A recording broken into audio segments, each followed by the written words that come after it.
Hey, welcome in. It is the dawn of a new day, a new era, a new chapter, if you will. Tweak the name, different channel, same show. I'm sure most of you all have seen or heard or whatever by now. I have joined the staff at the Clemson Insider, took effect on the 1st of May, back last week. Information I've been sitting on for a couple weeks. Kind of knew I was going to make the move, but didn't want to really put it out there until it was done. This is where we will be at from here out. We're going to keep doing the same thing we've been doing every Monday. Might take a week or two or even more for the whole gang to find where we're at on Mondays. I haven't done a whole lot of, a matter of fact, I didn't do any plugging of this show at all until today a little bit. So we might not have the same crowd we have in here every Monday night. Looks like several of the same people are in here, though. I appreciate that. Of course, I appreciate all the devoted viewers out there. But as Sarian says, that's almost what I put in the Twitter post earlier. Same time, new bat channel. I almost put that in there earlier. I like to say that myself every now and then. I've kind of ended the show with that same time, same bat channel next week. New bat channel now. It'll be right here on all the Clemson Insider platforms. But, again, we've tweaked the name, different channel, same show, man. We let, you're going to, the fans going to drive the conversation. I'm not going to spend a whole lot of time spewing a bunch of nonsense that a lot of people don't want to hear about. We'll talk about what you want to talk about. Clemson, we'll go with baseball off the top. Clemson takes 2 out of 3 from Georgia Tech. Let's be honest, they should have took all 3, and that's a pretty hot Georgia Tech team that came into town over the weekend. A Georgia Tech team that can mash, and Clemson's bullpen fell full victim to that in that second game Friday of that doubleheader. Just a total, meltdown on, all accounts. You had the brutal fielding error there in the top of the ninth that allowed the inning to, be extended, and it gave Georgia Tech extra outs and allowed them to make that comeback. I didn't think they hit, I forget how many home runs they hit over the last couple innings of that game. I didn't think all the pitches were terrible pitches. I thought there were a couple of good pitches that just got mashed, and then I thought there were a couple of got left up in the zone a little bit. Nice way to bounce back on Sunday, man. Just can't say enough about the performance of Billy Barlow out of that pen. Aiden Canuck doesn't go quite as deep as you're used to seeing him go.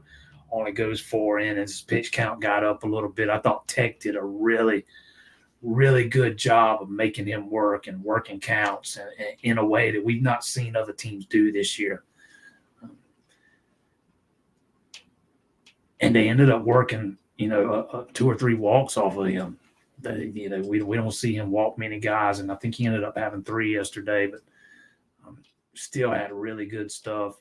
But Barlow, man, he was just that's the Billy Barlow that I thought we were going to see from day one this year. He's kind of been up and down a little bit on a day when, you probably wanted to avoid having to go to some of those guys that had just got lit up on Friday.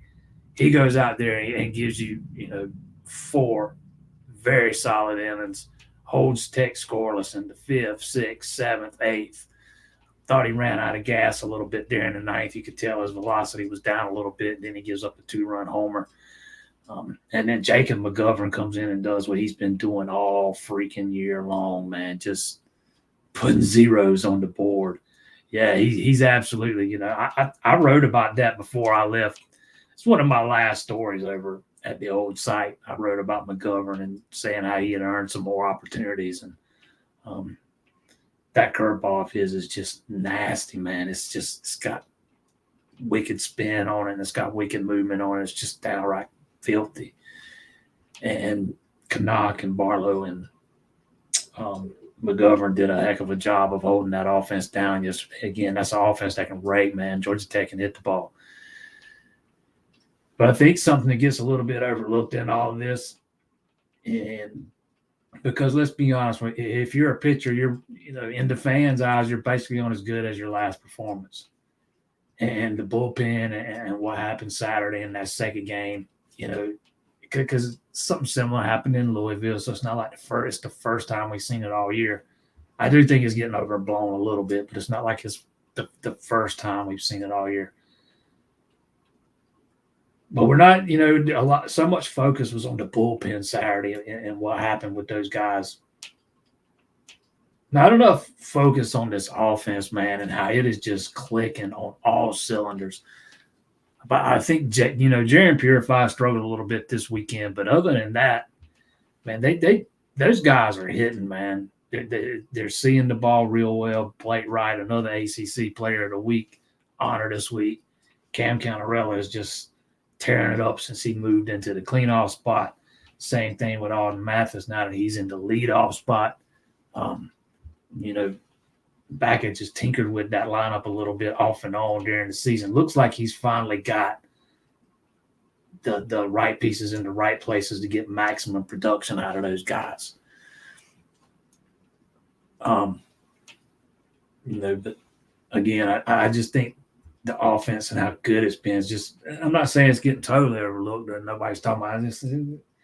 It's getting a little overlooked just due to what happened Saturday with the bullpen and how it's not been the first time we saw that this year. And they are just clicking on all cylinders in that lineup now. And that's with a guy like Will Taylor being out of the lineup.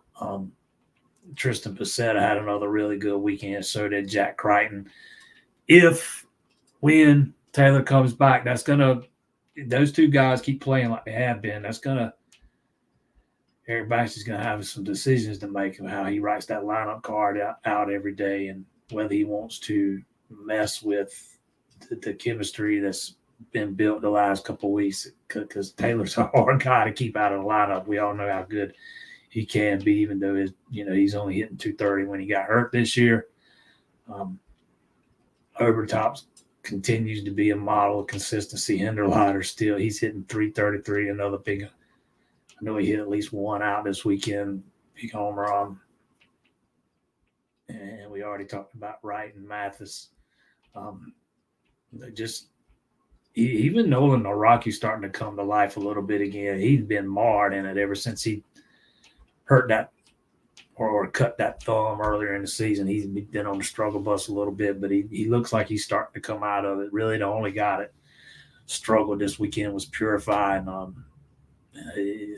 baseball's a game of ups and downs. Everybody's going to hit the wall and struggle from time to time. It kind of is what it is. He'll play himself out of it. I wouldn't worry about it too much.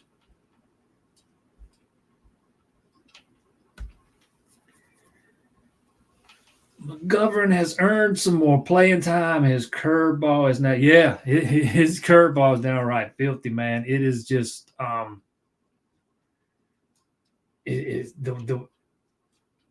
was fun to listen to Eric Backus kind of describe the way he throws yesterday, or let's say it was interesting to listen to. Backus during the preseason when they're doing the intra squads and stuff, Backus is the home plate umpire a lot of the times, or when they're doing certain workouts, and he was talking about how it's hard to see the ball coming out of McGovern's hand, the way due to the way he throws it in his arm slot, and he does kind of have a funky delivery there. But man, his balls just have really good movement on it, man. He was a really good pitcher there at Seneca in high school. I think he led the state in strikeouts a couple of times. I 100% agree. The guy doesn't do anything but put up zeros. period. I think he allowed a couple of inherited runners to score one time, but nobody's scoring runs off of him. I mean, I know he hasn't pitched a ton. Matter of fact, he has thrown 7 innings, and he's not giving up a run. Again, he's let a couple of inherited runners score, but to me, that you can't knock a relief pitcher for letting some inherited guys score from time to time. The fact that he puts zeros on the board is enough for me. And with guys like Clayton kind of being up and we talked about Clayton last week, and he hadn't quite been as up and down as I thought he had been once I started looking at his numbers. But his last 2 appearances, he got lit up pretty good against Louisville. Then he comes in against Georgia Tech, doesn't even record an out, and walks 2 guys and gives up a hit. So his last 2 appearances have been not so good. And McGovern's a guy that can give you, and I think he can give you a couple of innings out of the pen if you need him to. So if Clayton continues to struggle, McGovern's probably a guy they're going to lean on a little bit more than they have been so far this season. I mean, heck, even Reed Garris has had a couple of not so good performances his last couple of times out. He gave up a long ball against Georgia Tech in that second game Friday. Pitched an inning and 2/3 against Louisville, 2 earned runs, 2 hits, and a walk. Walked somebody against Georgia Tech the other day in just 1/3 of an inning. So he's a guy that if Clemson's going to make a run in the postseason, he is a guy that's got to get back to what he was before those last 2 appearances, because he's been pretty dang good since he made his debut against UNC Greensboro. Missed the first couple of weeks of the season, and then he had been pretty. You see, he had given up 1, 2, 3 runs in 1, 2, 3, 4, 5, 6, 7, 8, 9, 10, 11 appearances. 3 runs in 11 appearances, and then in his last 2, he's given up 5. He's a guy that was leaving some balls up in the zone. But having said that, early in his appearance, I thought he was getting squeezed a little bit by the home plate umpire. I thought he was on the bad end of some calls. And I thought after that's when he started kind of leaving them up a little bit more than he was earlier in the inning.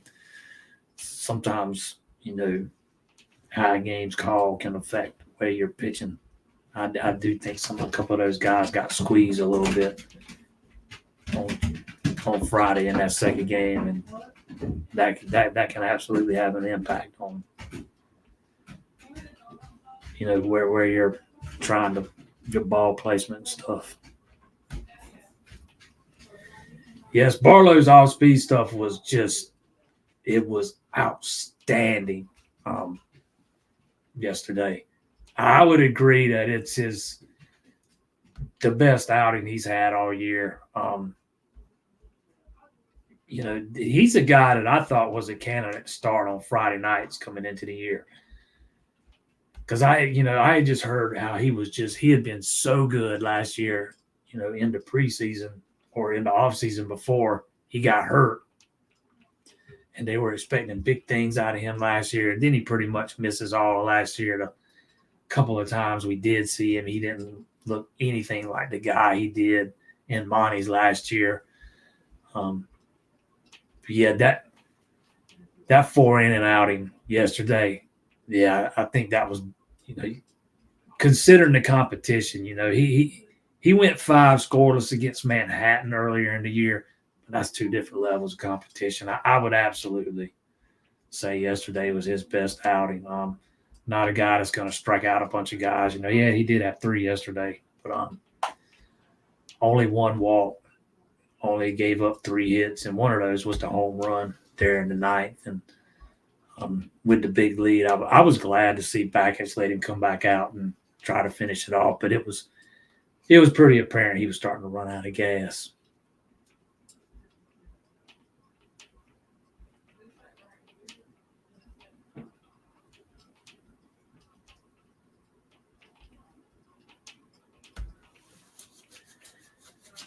Yeah, it's not like they were, I didn't think they were throwing terrible pitches in that second game Saturday. Now I thought there were a couple of them that got left up a little bit high. Yeah, I think Garrett started throwing up a little higher after he got squeezed there earlier in the inning, but yeah, I mean it's not like they were making mistake after mistake after mistake. Sometimes good hitters can make you pay even when you throw good pitches, and I thought that happened a couple of times on those home runs.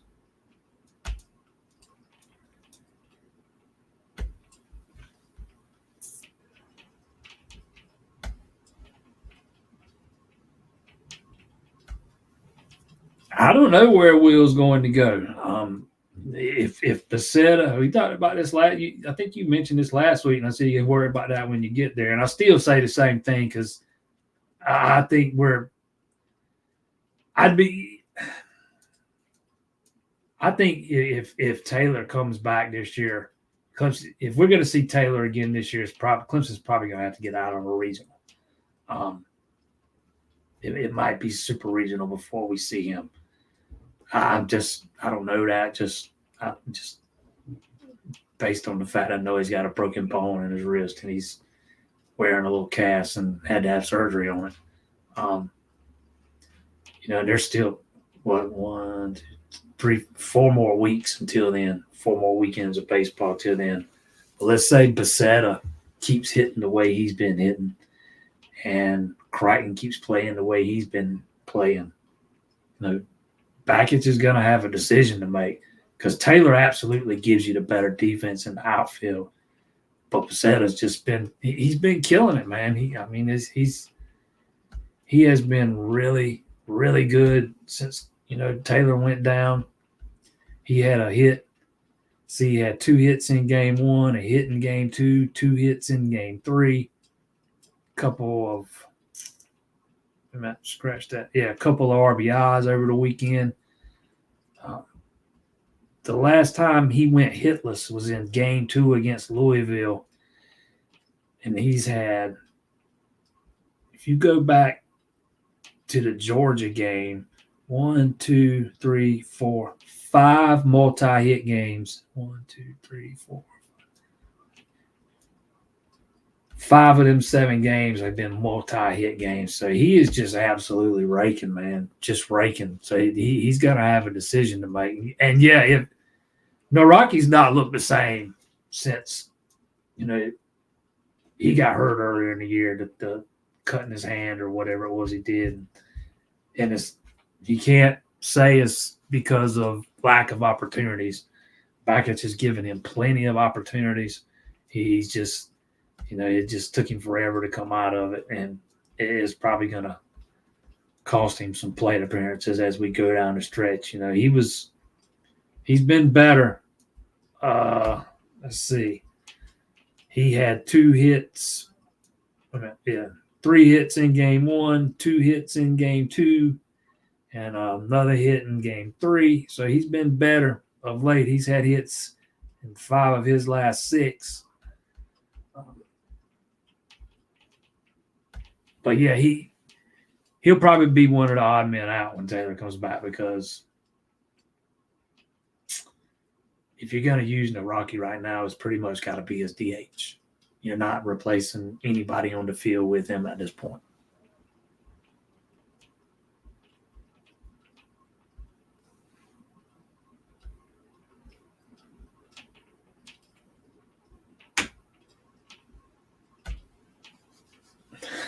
Yeah, Rob Hughes, it might be a minute before we see him again. After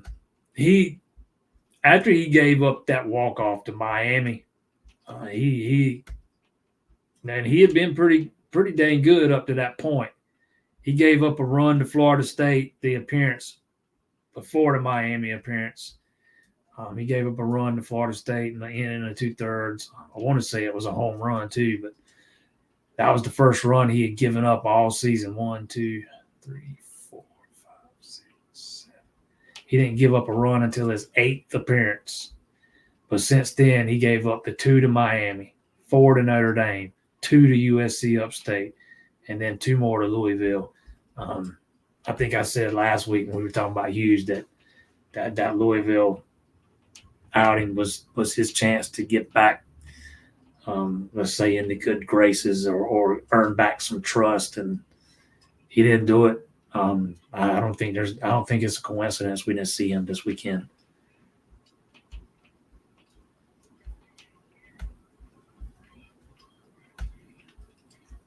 That is absolutely a prerequisite of Clemson making any kind of run to Omaha, in my opinion. If Clemson's going to make a run to Omaha, you've got to have 2 starting pitchers that can give you quality starts, consistently. And Tristan Smith was doing that pre-injury, but he has not done it since. He still doesn't look all the way comfortable out there to me. We saw an instance of him kind of, it looked like maybe he did just slip on the mound the other day. I don't know. Maybe he did when he ended up when he had that balk called on him. But the week before that, there was an instance where, he was just looked like he wasn't able to get his footing. Ended up grabbing at the back of his hamstring one time. Trainer comes out and looks at him. Let's just assume for a minute he's 100%. There's nothing bothering him. He's fully comfortable. I don't think he's got his timing back down on some of his pitches. He's never been a guy that's had absolute pinpoint control, but he had much better command before he sat out for a few weeks. He's kind of struggling to find it right now. He's walking too many guys. Heck, if you go back to the Louisville game he pitched in, I think he hit 3 guys in that game on top of the walks. I think he ended up having 7 free passes total in the few innings he pitched. And then he had a few more walks in game 1 Friday.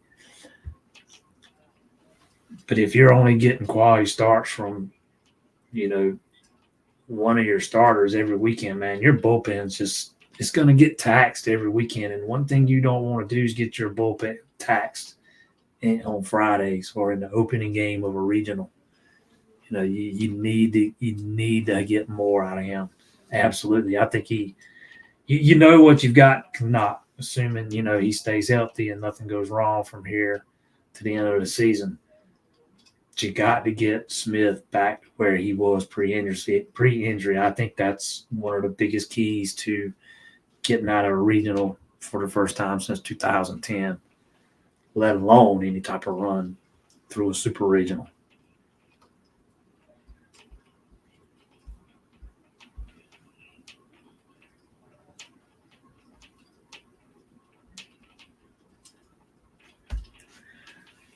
Leadoff walks are key every time. Every time leadoff walks or error to the leadoff guy. It seems like it never fails, especially in the high leverage situations. If you issue a free pass to the leadoff guy in that inning, it just feels like, especially right now with this bullpen, it feels like they come around and score every time. And we saw it again on Saturday. It's been an issue, and knowing what kind of coach Jimmy Bellinger is, I'd love to be a fly on that dugout wall when those guys are issuing those leadoff walks, or when he's having to come out to the mound after they've walked back-to-back guys on 8 straight pitches, man, because that is one thing that, if you can't throw strikes, man, you're not going to get a lot of opportunities with him. They chart those things, and you've got to be they chart them to the, down to the nth degree. You got to, if you're not throwing a certain percentage of strikes, you're probably not going to get an opportunity to begin with. But if you're starting to walk a bunch of leadoff guys, your opportunities are probably going to be given, even if you're one of the more dependable guys and you start to walk leadoff guys and it's starting to become a something you do on a regular basis, your opportunities are probably going to be limited because that's I know that's something he cannot. He just eats him up, and for rightfully so, man. Leadoff walks go kill you.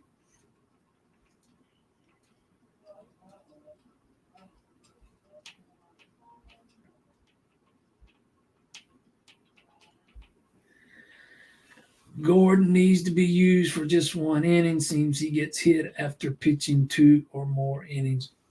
Gordon got a little bit of tough luck Friday, but I've said this before, man. Gordon, it seems like when Gordon gets hit, it's just you're just watching them fly out the ballpark for whatever reason. But again, man, he should have been out of that inning. If his defense doesn't let him down, he's out of that inning. He's got another save. That game's over. But he's still, if he's your closer, man, he's got to be able to overcome that with the multiple run lead. It's still only a runner on first, nobody out. You got to be able to overcome that. Instead, he gives up a couple of home run balls and a multiple run lead turns into a couple of run deficit. So, I wouldn't say that Gordon. I wouldn't say that the more one inning save opportunities for him, probably the better. But there are going to be times where if he's going to be your closer, he's going to have to go more than one. That just is what it is. They're going to have to go to him at times in the 8th or maybe the 7th if they're on the road. That there are going to be times they're going to have to do it. But yeah, ideally you'd like for him to go one inning because the more he pitches, the more likely he is to give up a long ball. He's given up quite a few this year, man.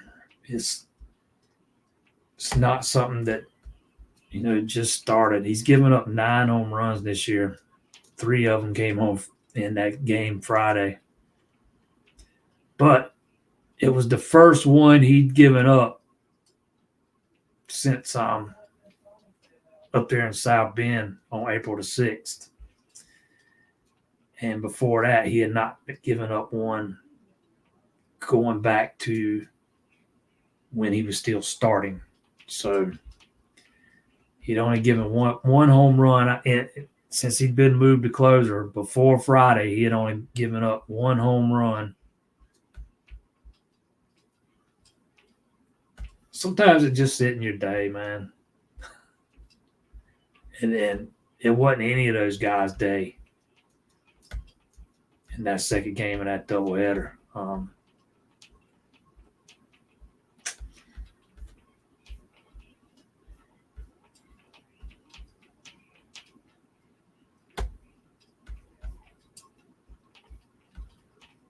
Heck, even Titsworth gave up a home run that day, and that's something we've not seen him do. I think that was the first home run he'd given up all year long.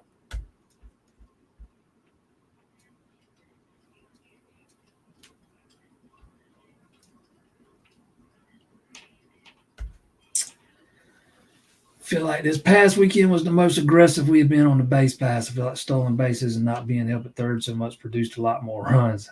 I'm a big fan of being aggressive on the base pass. I think we talked about this last week. I don't know if you were in here or not, but I fully expect, Clemson, they were extremely aggressive on the bases last year. Extremely aggressive. They're not going to steal near as many bases this year as they did last year. Right now, they have stolen 51 bases as a team. They stole I thought I had that number pulled up right here in front of me, but I do not. No, I don't. So I can't tell you how many they stole in the games over the weekend, but I know they had 2 in that loss Friday, but Yeah, it felt like they were being a little bit more aggressive, and I'm a fan of being aggressive. You know, in most situations, you don't do it recklessly. But I like being aggressive, sending guys homes and sending guys home on some balls into the outfield and making them throw you out. You're gonna get it, and when you do that, you're gonna get thrown out from time to time. But make them make the throw, man. If it's anything close, and you guys got some speed, make them throw it. Make them gun you down. I love that style of baseball. I always have. It's how I played when I played. I probably was a little too aggressive, but um, yeah, I thought it felt like, again, I don't have the numbers right in front of me, but it felt like they were stealing a few more bases over the weekend than they had been. At some point I'm gonna ask Eric why, the thinking behind not why not be as aggressive, or why so aggressive last year, not so much this year. I got a feeling I know the answer. I'm gonna ask him none the same. That offense has been so good, they haven't really needed to be that aggressive and risk, making any outs on the bases and taking opportunities away from guys with the bat in their hands.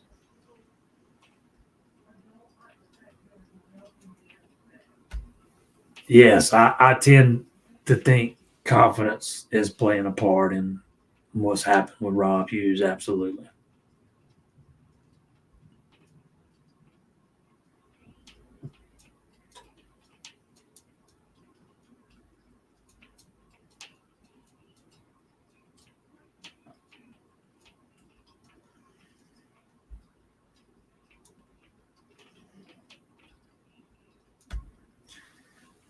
Why not bring Connacht to start on Friday? Um, I like Connacht right where he is on Sundays. He's, if you look at the whole season, he's been your best guy. If they're fully expecting Tristan Smith to be back to what he was by the time the postseason rolls around.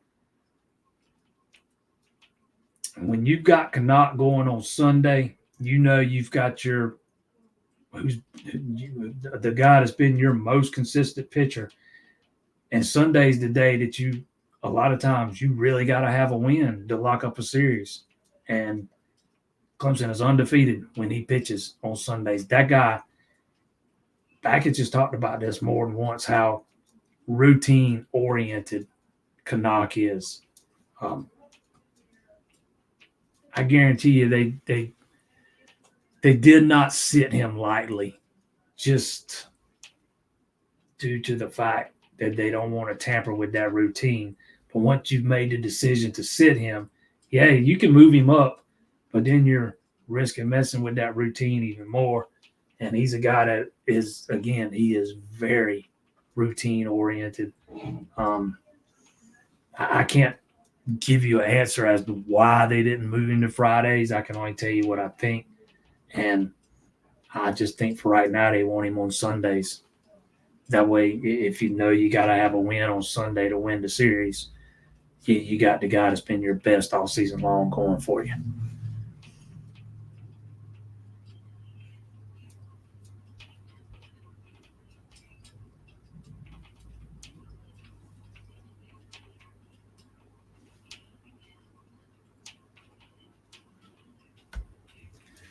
Yes, Gordon does. He leaves some balls up a little, and you notice they are. They say football is a game of inches, but so is baseball. Really, if you just leave it just a hair up, and I think Gordon does that sometimes. He leaves them just a hair up, um, and they get deposited in the outfield seat somewhere.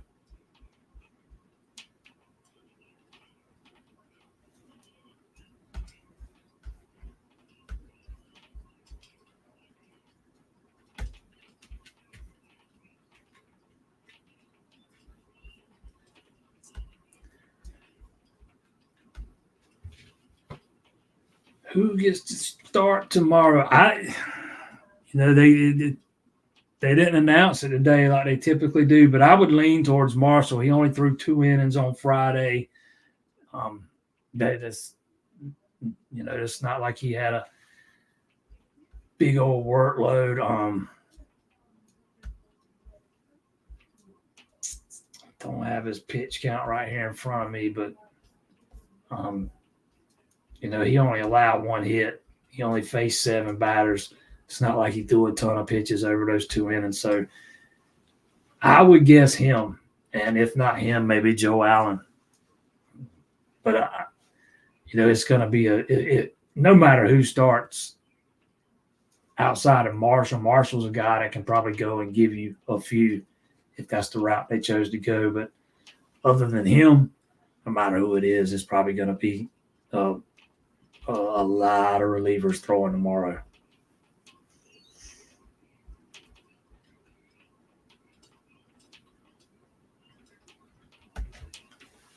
Hopefully we get those bad days out of the way now. Not want to get to the postseason. Yeah, Eric Baggett's kind of talked a little bit about that last weekend. If you were going to hit a bump in the road, now was the time to do it.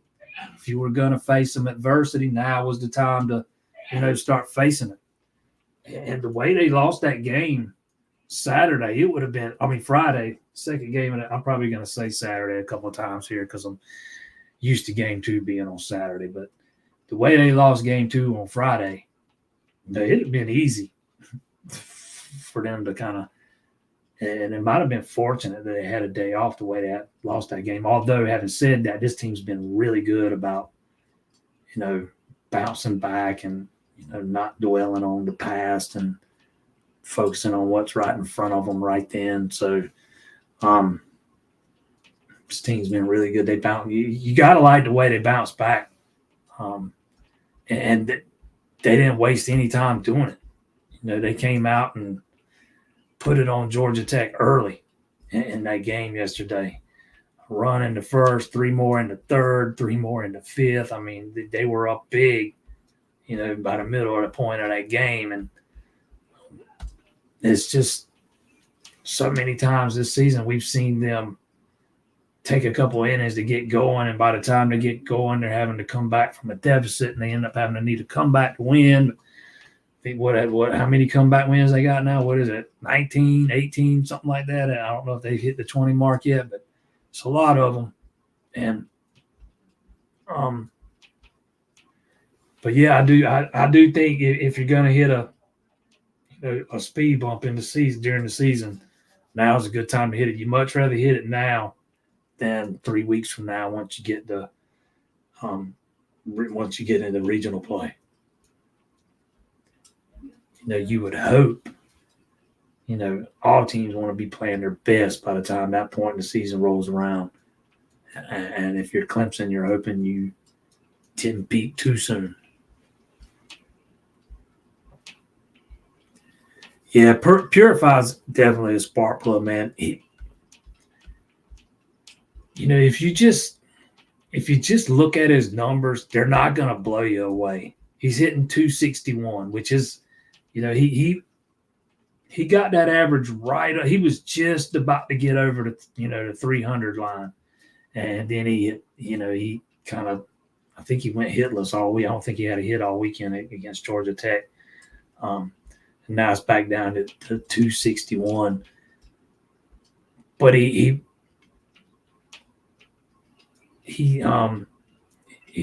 a guy that will work walks sometimes. He does anything that's asked of him. A couple of those strikeouts he had over the weekend was when Backetts was still having him try to bunt with 2 strikes, and he fouled it off and ended up striking out that way. When he gets on base day, man, he makes things happen. He's an excellent bunter too. He's consistently laid down bunts almost every time they've asked him to. They came right back to him yesterday and asked him to lay down another one. And he laid it down, man. It just died right there and came right back to the catcher. But yeah, he's going to be a good baseball player for this program over the next couple of years.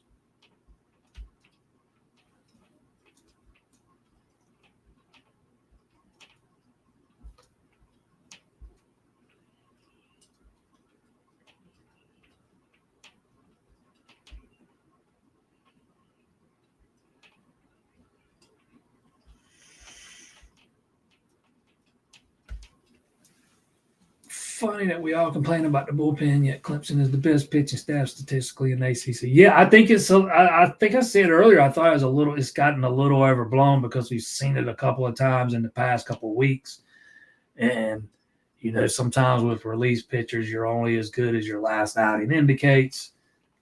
That's kind of the world we live in these days. But a lot of these guys that got lit up, in that second game on Friday have been pretty good for Clemson out of that pen this year. Again, Garris has had a couple of rocky appearances lately. Clayton's had a couple of rocky appearances, and both those guys had strung together a bunch of really good appearances. So that when you see them have back-to-back bad outings, it catches your attention. But yeah, this bullpen's not been as bad all season. From beginning of the season till now, as some people are making it out to be. Yeah, they've had a couple of rough weekends, but it's not been nearly as bad as some people suggest. I saw several comments on Facebook over the weekend suggesting how bad that the bullpens just sucked since the beginning of the season, and that's just not the case. They most of those guys have been pretty solid. Like Titsworth's been solid all season. Nick Clayton started slow. Then he strung together. I listed them off last week on here. He had a bunch of really strong outings, back to back to back to back to back, however many it was. I just mentioned Garris's earlier.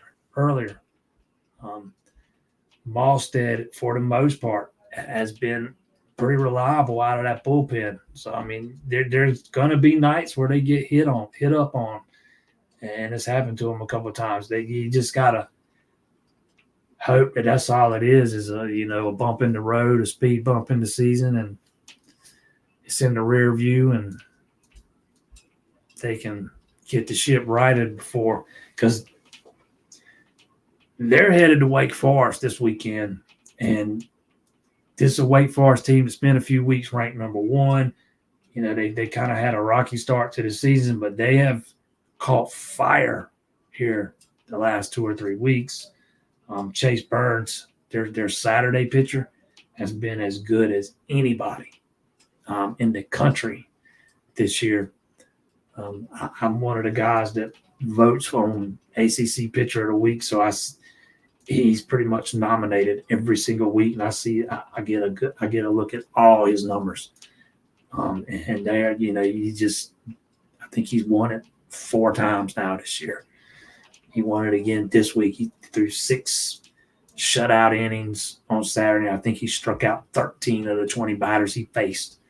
So, I mean, this is going to be a real test for this Clemson baseball team this season, or this weekend up there in Winston-Salem. And it's going to be a real test for this bullpen to see if they can kind of get back on track and kind of get back to where they were. Some of the issues kind of started Notre Dame when Notre Dame made that comeback, and they didn't win, but they were down big and they pulled it within a run. And that's when some of these issues started to creep in, and then we kind of seen them get magnified against Louisville, and now here against in one of the games against Georgia Tech.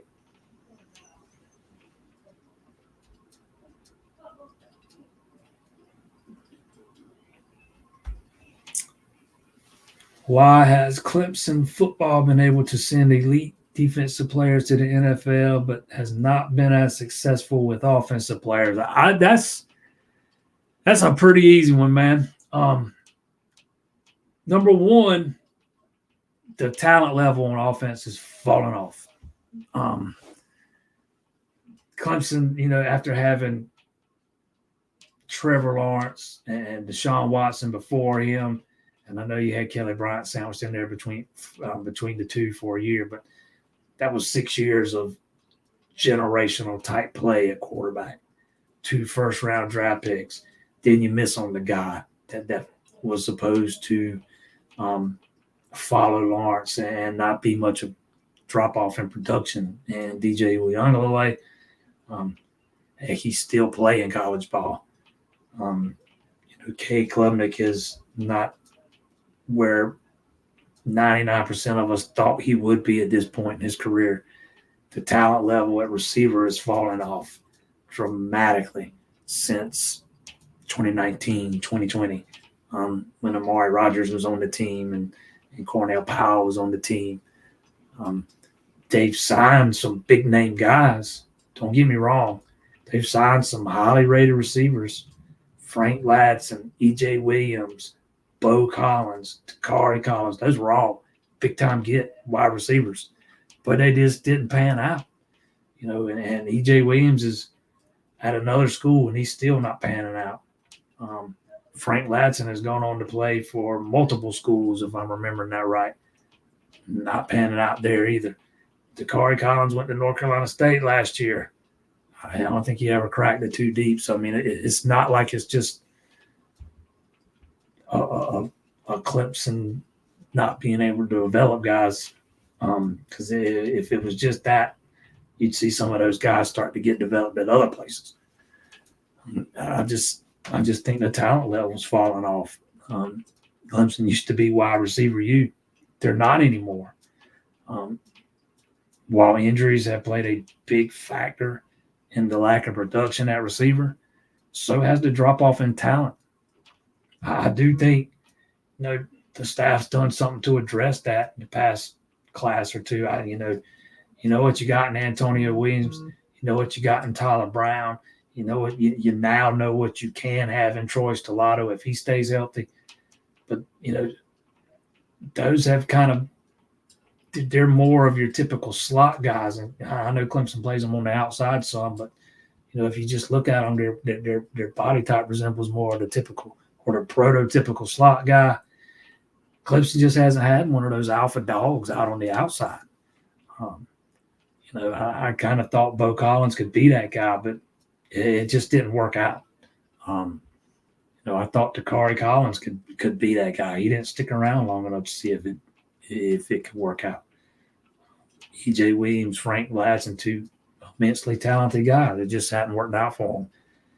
Now you got two other guys coming in this year who probably have higher ceilings than any of those guys I just mentioned, and T.J. Moore, Bryant Westco. We'll see if one of them can become that guy. I mean, you've not had that guy since Mike Williams probably. Had that big outside target who could, kind of put the offense on his back and carry you for, a drive or two when you need it the most. I think that's, outside of the quarterback play, I think that's something that Clemson's really been missing. But, to answer your question is talent, talent, plain and simple.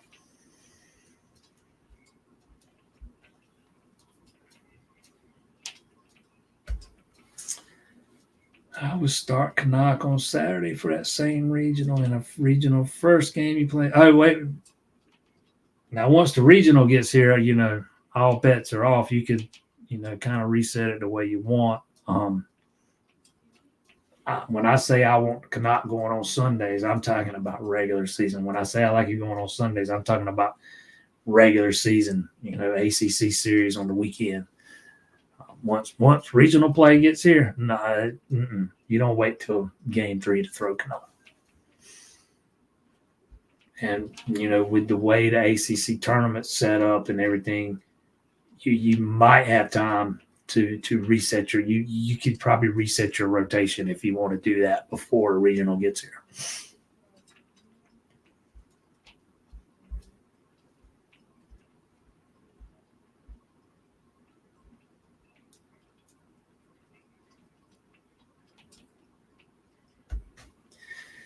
Spite of all these critical comments, this is a really good team with some real studs. We haven't had players like this in a long time. No, I think this team's capable of making it to Omaha.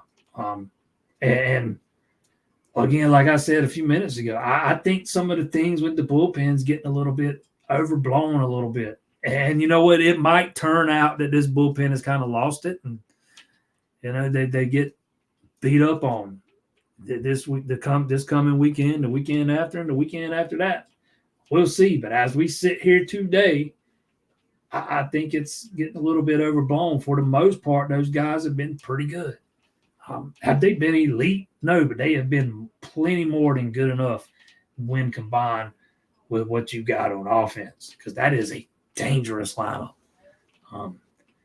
Once you get into postseason play, you're going to start seeing better pitching.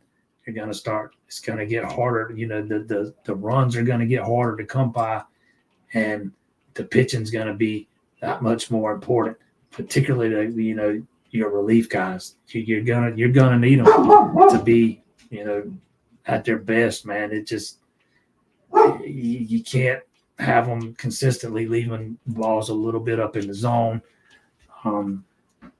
Maybe a guy or two starting to struggle a little bit with fatigue, because ever since Tristan Smith's gone out, Clemson's not gotten a ton of quality starts from their starting pitchers outside of Canuck. So that bullpen gets, it might be suffering from a little bit of overuse here in the last few weeks. That's why I think getting Tristan Smith back to pre-injury form is just it's a big key to whatever kind of success Clemson's going to have in the postseason.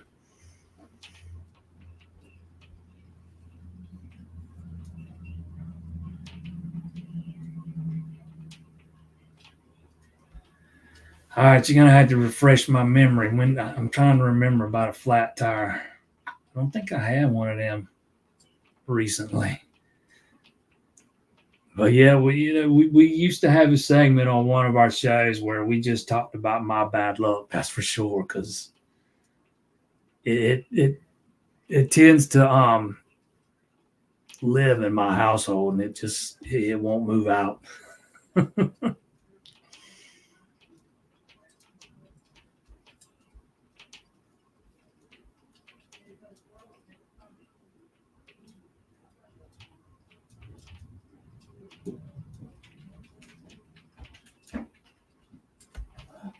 Yeah, Eric Backett's kind of ruffled some feathers with his comments about the beer sales at Doug Kingsmore yesterday. I'm not a big fan of the idea of selling beer at alcohol at football games. Although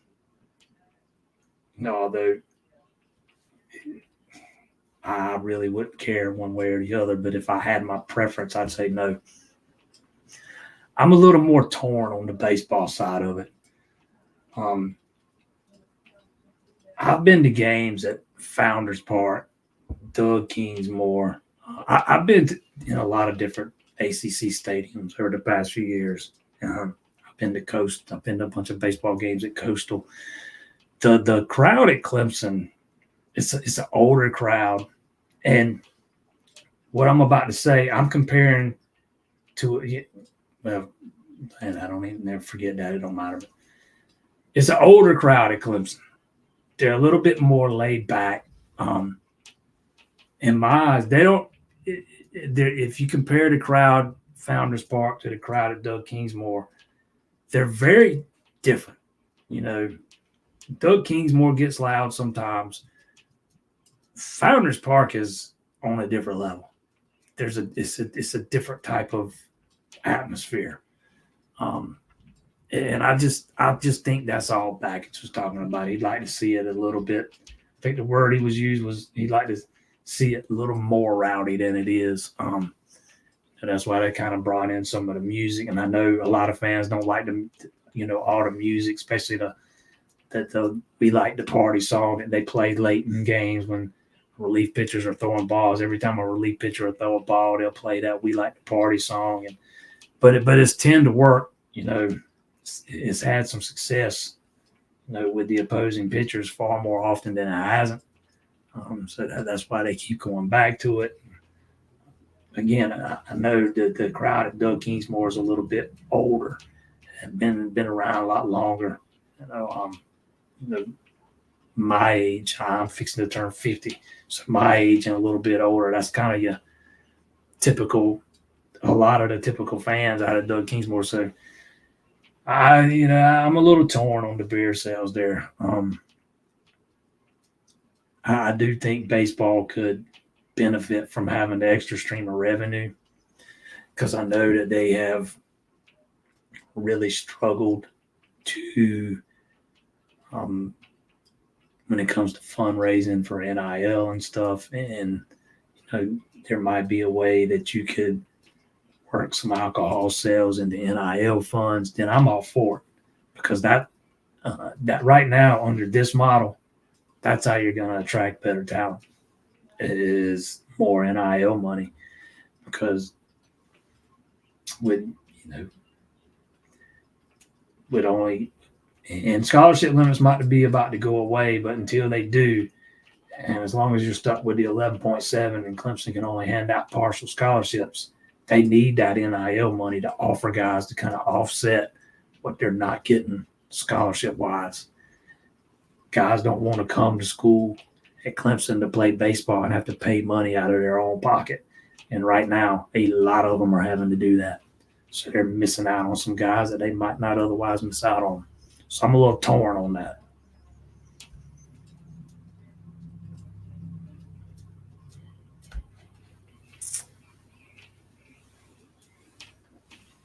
Sorry I'm late to the show. Have you heard anything about how the football summer is going? There's no practices going on right now, if that's what you're asking. Once spring practice ended, they can't practice anymore until fall camp starts. So right now it's a lot of weight room stuff and individual stuff. I did listen to an interview today with TJ Parker.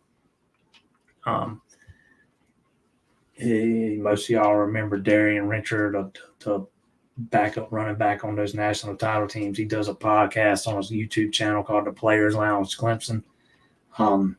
They do it to help raise NIL money for the 110 Society to be, just we're talking about NIL. But he had TJ Parker on a couple weeks ago, and TJ Parker was talking about how there's a little bit, there's a little bit different feel around this team right now coming out of the spring, that guys are a little more locked in and dialed in. There's a lot of guys putting in a lot of extra work and being there on the weekends, and some guys have actually even canceled some vacations so they can stay on campus and get in work in the weight room and stuff.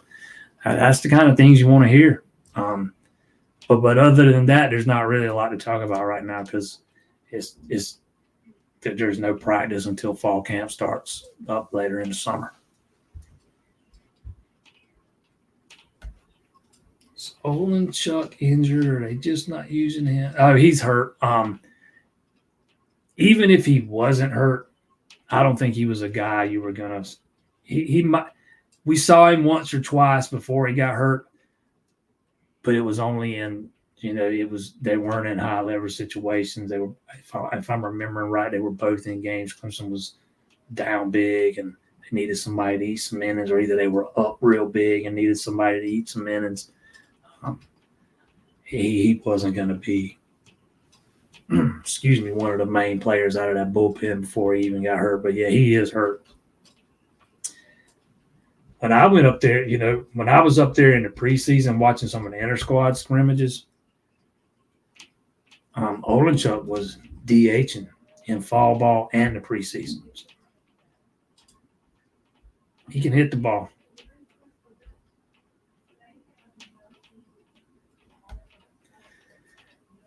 Two bunt outs was on coaches. Yeah, I don't have a big problem with letting Purify bunt there with 2 strikes. He's been pretty dang good at getting them down.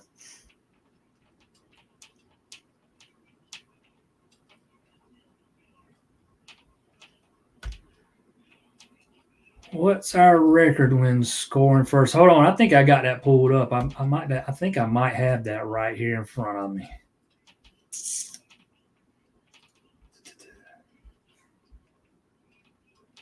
When Clemson scores in the first inning, they're 18-4.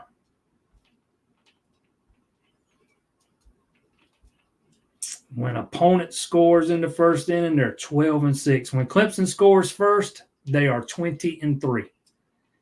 When the opponent scores first, they are 16-7.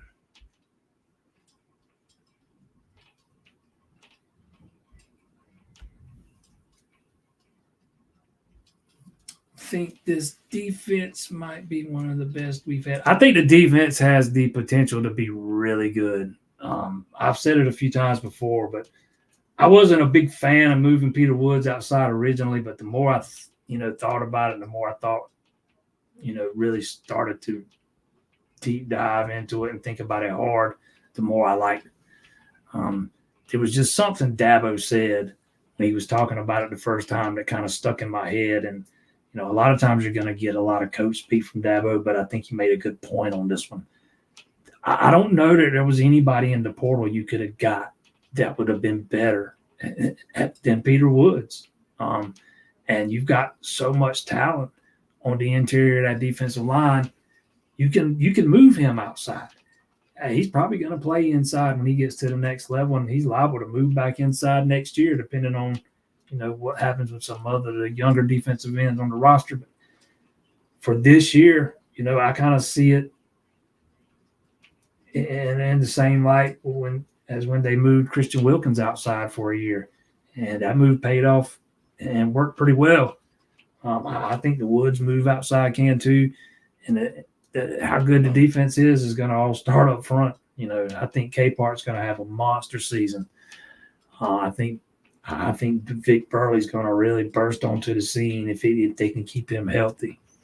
But let's just say for a minute you can't, and he still is the victim of some bad luck and struggles with some more injuries or whatever. You still got guys like Peyton Page and Trey Williams, and I'm gonna forget somebody, but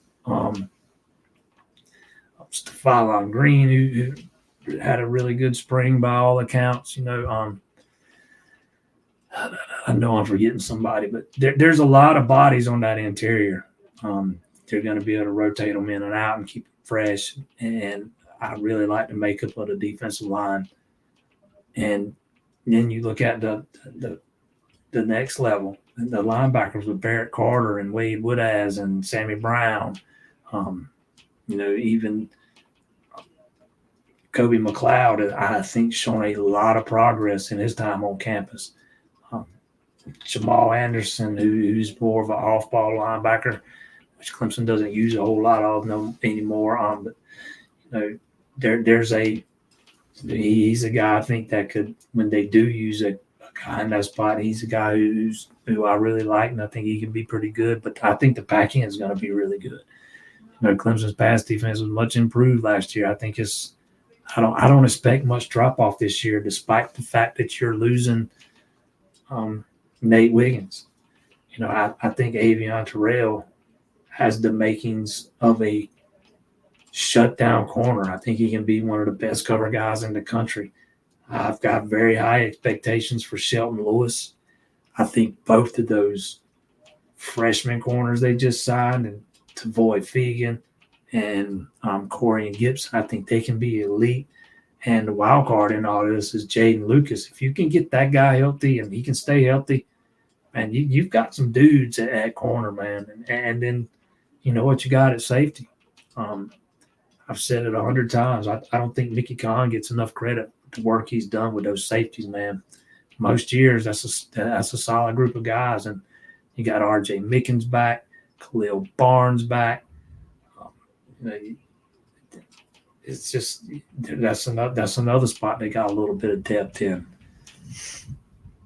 So I don't know if I'm gonna say it's the best they ever had, but I think it's gonna be pretty good.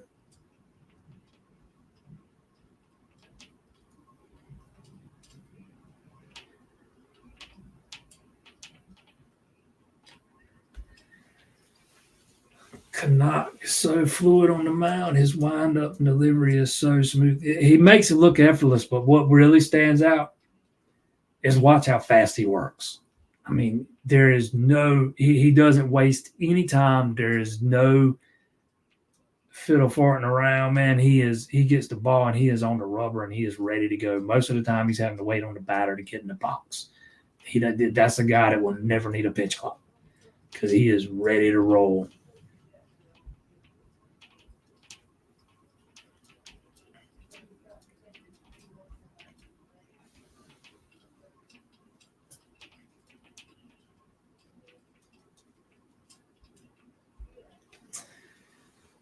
QB signed for next year. He's regressed in the ranks. Well, he didn't play last year. I don't. If he did, it wasn't very much. He was hurt, and he is transferred to a new school so he can play against a little bit better competition up there. But I wouldn't I wouldn't. Again, I don't put a whole lot of stock in those rankings sometimes, man. I get it. He didn't. There's a reason to drop him. He didn't play. He was hurt last year, barely played. So it's not illogical to drop him down some, but that guy was impressive at camp last year, man. He's got a good arm, man. He's got a good lively arm, and he's got the arm strength, and he's still got another year to grow. Let's see where he is, a year from now, or at the end of the season. Let's say at the end of the senior season, not a year from now.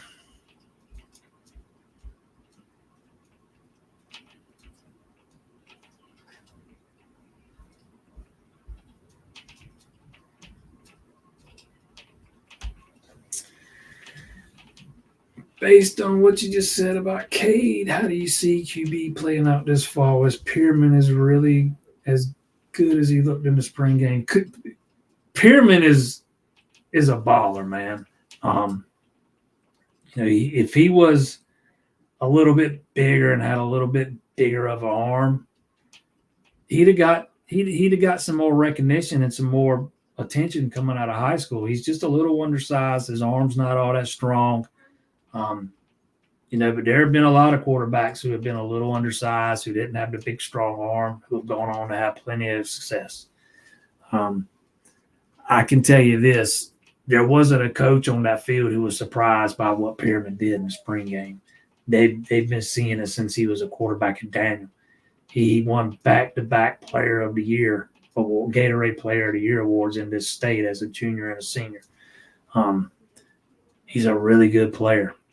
I think he did enough to at least warrant the conversation of opening that competition up behind Cade Klubnik. Because I know we heard a lot of good things about Chris Vezina throughout the spring. We just didn't see him on that day in the spring game. He kind of still looked like the guy we saw last year. Again, though, it's just one day out of the 15 practices they get in the spring, but it's the one day we get to see. So it's the only thing we got to go off of. I still think there's Vezina's got a lot of talent. He's got he's got all the tools. He's got the big arm. He's a lot more mobile than he looks for a guy. For a guy his size, he can move around really well. He's got the big arm.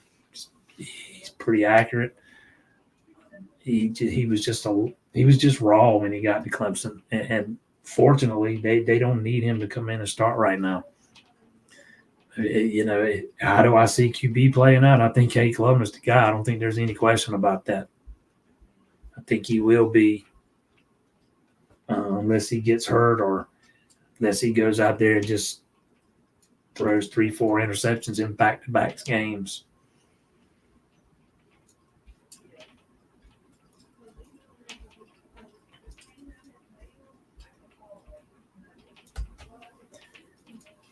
Yeah, once you get up into the tournaments, once you get into the postseason, it's different. When I say I like Canuck on Sundays, I'm strictly talking regular season. It's a whole different animal once you get into, the ACC tournament with that trash format, the pool play and stuff. Which, if we're being honest, if you're going to make a deep run in the ACC tournament, it's probably a good thing it's not double elimination. It probably saves you a little bit on your arms. But from a fan perspective, man, pool play just sucks. I know Eric doesn't like it either. He's said that publicly before.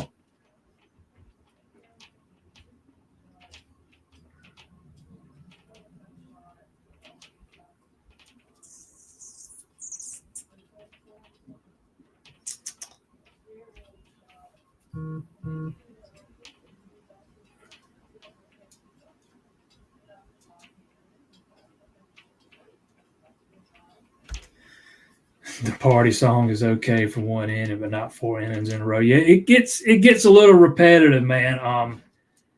They should have the two. They always have the 2 balloons to go along with it. Those have kind of been MIA for most of the season. We saw them a lot last year, and I've seen them a handful of times this year, once or twice maybe. But not like we did last year.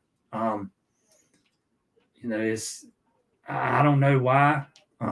It could be a money thing, to be quite honest, but yeah, but that's something that's been a little bit different. But excuse me, this year compared to last year. But that "We Like to Party" song, man, it gets, especially for a guy like me, older guy that's not really my genre of music to begin with.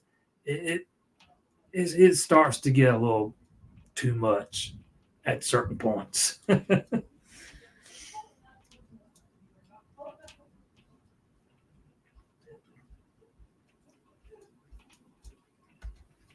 Rencher recently interviewed PJ Hall. Good stuff. Yeah, Rencher's really good at that, man. He was on the red carpet for the NFL draft doing interviews. He's starting to carve out a nice role for himself. All those I've been trying to dig into. So I started digging into some of those player lounge interviews today, and there's some really good stuff in there. The TJ Parker one was really the first one I watched from beginning to end. But there's some really good stuff in those things. I highly recommend them. Players Lounge Clemson's where you can find them on YouTube.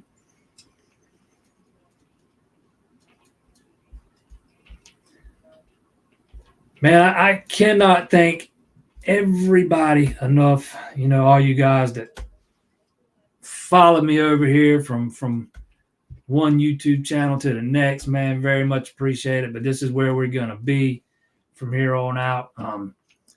Everybody who told me congratulations over there in the comments on the move, I appreciate it wholeheartedly, man.